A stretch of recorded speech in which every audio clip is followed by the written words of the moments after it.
Abril 25, 2025. El Papa Francisco ha muerto. La noticia resuena en los corredores del Vaticano y se extiende como una onda expansiva por todo el globo, alcanzando a los 1.400 millones de almas que conforman la Iglesia Católica. Un trono queda vacío, la sede vacante. El luto oficial se impone, 9 días solemnes conocidos como los novendiales, un respiro de duelo contenido antes de que la maquinaria ancestral de la sucesión se ponga en marcha. Porque la Iglesia, como un organismo antiguo, sabe que no puede detenerse. La continuidad es esencial, el traspaso de poder, una necesidad envuelta en misterio y tradición. El cardenal camarlengo, en este momento Kevin Farrell, asume las riendas temporales. No gobierna, administra. Sella los aposentos papales, organiza los ritos funerarios y, crucialmente, convoca el cónclave. Las reglas son claras, escritas en la Constitución Apostólica Universi Dominici Gregis, legado de Juan Pablo II, ajustada por Benedicto XVI.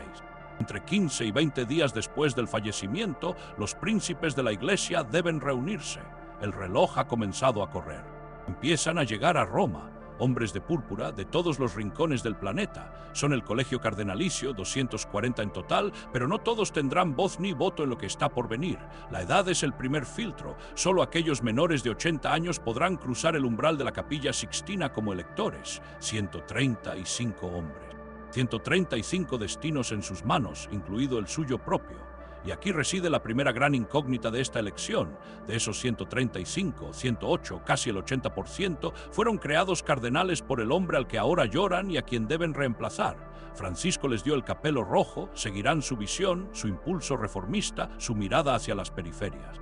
Por primera vez en la historia moderna, los europeos son minoría entre los electores, menos de la mitad. Asia, África, América Latina, sus voces resuenan con una fuerza inédita en los sagrados palacios. El cardenal elector más joven, un ucraniano de 45 años destinado en Australia, es un símbolo de esta iglesia globalizada, diversa, quizás fragmentada. Podría ser este el cónclave que rompa siglos de tradición y elija al primer papa africano, o quizás asiático. Antes de encerrarse, se reúnen en congregaciones generales. Aquí sí participan todos los cardenales, incluso los mayores de 80. Son días de deliberación, de análisis del estado del mundo y de la Iglesia. Se habla de los desafíos y son inmensos. La sombra persistente de los abusos sexuales, una herida abierta que exige transparencia, justicia y, sobre todo, confianza en quien tome el timón. La relación con una sociedad secularizada que cuestiona dogmas ancestrales. Cómo dialogar sin diluir la fe. Qué postura adoptar ante temas espinosos como la bendición a uniones del mismo sexo, el papel de la mujer en la Iglesia, el celibato sacerdotal. Las posturas se perfilan, las alianzas se intuyen. Se busca un perfil, un hombre capaz de navegar estas aguas turbulentas. Y entonces llega el día, la misa pro eligendo papa en San Pedro, luego la procesión solemne hacia la Capilla Sixtina. Bajo la mirada severa del juicio final de Miguel Ángel, los 135 cardenales juran guardar secreto absoluto. Se pronuncia la orden extra omnes, todos fuera. Las puertas se cierran, cum clave, encerrados con llave. Su residencia temporal será la Domus Sanctae Martae, un edificio funcional, casi austero, descrito como un hotel de 3 estrellas dentro de los muros vaticanos, pero el verdadero centro de su mundo será la Capilla Sixtina, aislados del exterior, sin teléfonos, sin internet, sin noticias, solo ellos, sus conciencias y el Espíritu Santo según la fe. Comienza el ritual de la votación. 4 veces al día, 2 por la mañana, 2 por la tarde, el proceso se repite con precisión litúrgica. Cada cardenal recibe una papeleta rectangular. En la parte superior, la frase eligo in summum pontificem, elijo como sumo pontífice. Debajo, un espacio para escribir un nombre, con letra disfrazada para mantener el anonimato. Uno por uno se acercan al altar, sostienen la papeleta doblada en alto y juran: pongo por testigo a Cristo Señor, que me juzgará, que doy mi voto a quien, en presencia de Dios, creo que debe ser elegido. Depositan el voto en una urna. 3 escrutadores, elegidos al azar entre los electores, se encargan del recuento.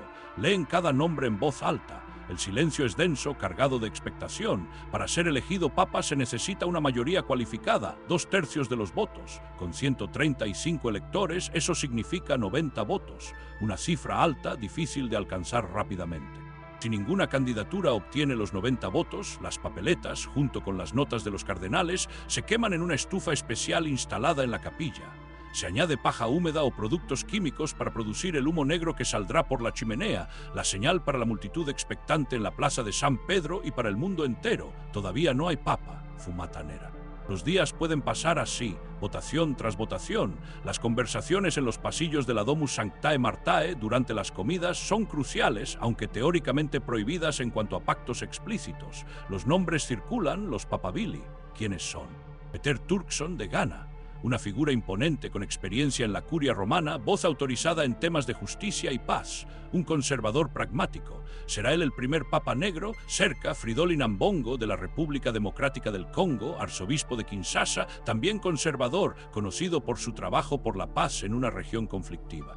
Luis Antonio Tagle, de Filipinas, el rostro asiático de la Iglesia compasiva, exarzobispo de Manila, enfocado en los pobres, cercano al estilo de Francisco, carismático, pero quizás visto como demasiado alineado con el pontificado anterior por algunos sectores.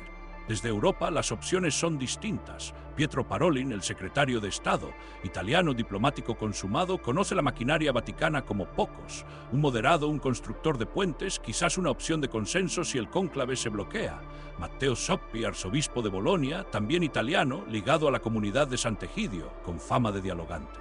Peter Erdo, de Hungría, arzobispo de Esztergom, Budapest, un intelectual conservador, experto en derecho canónico, con puentes hacia las iglesias ortodoxas. Mario Grech, de Malta, secretario general del Sínodo de los Obispos, hombre clave en el proceso sinodal impulsado por Francisco. Y otros, como el francés Jean-Marc Aveline, más progresista, o el español Juan José Omeya, figura de compromiso. Existe incluso un recurso moderno en este proceso antiguo, el Informe del Colegio Cardenalicio, un sitio web creado por periodistas y académicos católicos que intenta mapear las posturas de los cardenales en temas clave. Una guía para los observadores externos, pero dentro de la Sixtina las dinámicas son fluidas, impredecibles. Un nombre puede surgir de la nada. Un candidato de compromiso puede ganar terreno si los favoritos se anulan mutuamente. La historia recuerda cónclaves largos y disputados, como aquel de 1271 que duró casi 3 años. Aunque los más recientes han sido rápidos, la diversidad actual y la polarización de visiones podrían alargar el proceso. Si tras 33 votaciones no hay resultado, las reglas prevén un balotaje entre los dos más votados, necesitando aún la mayoría de 2/3. Los días pasan, humo negro, más humo negro. La tensión crece. Cada votación es un drama silencioso. Cada cardenal se enfrenta a su decisión, consciente del peso histórico del momento.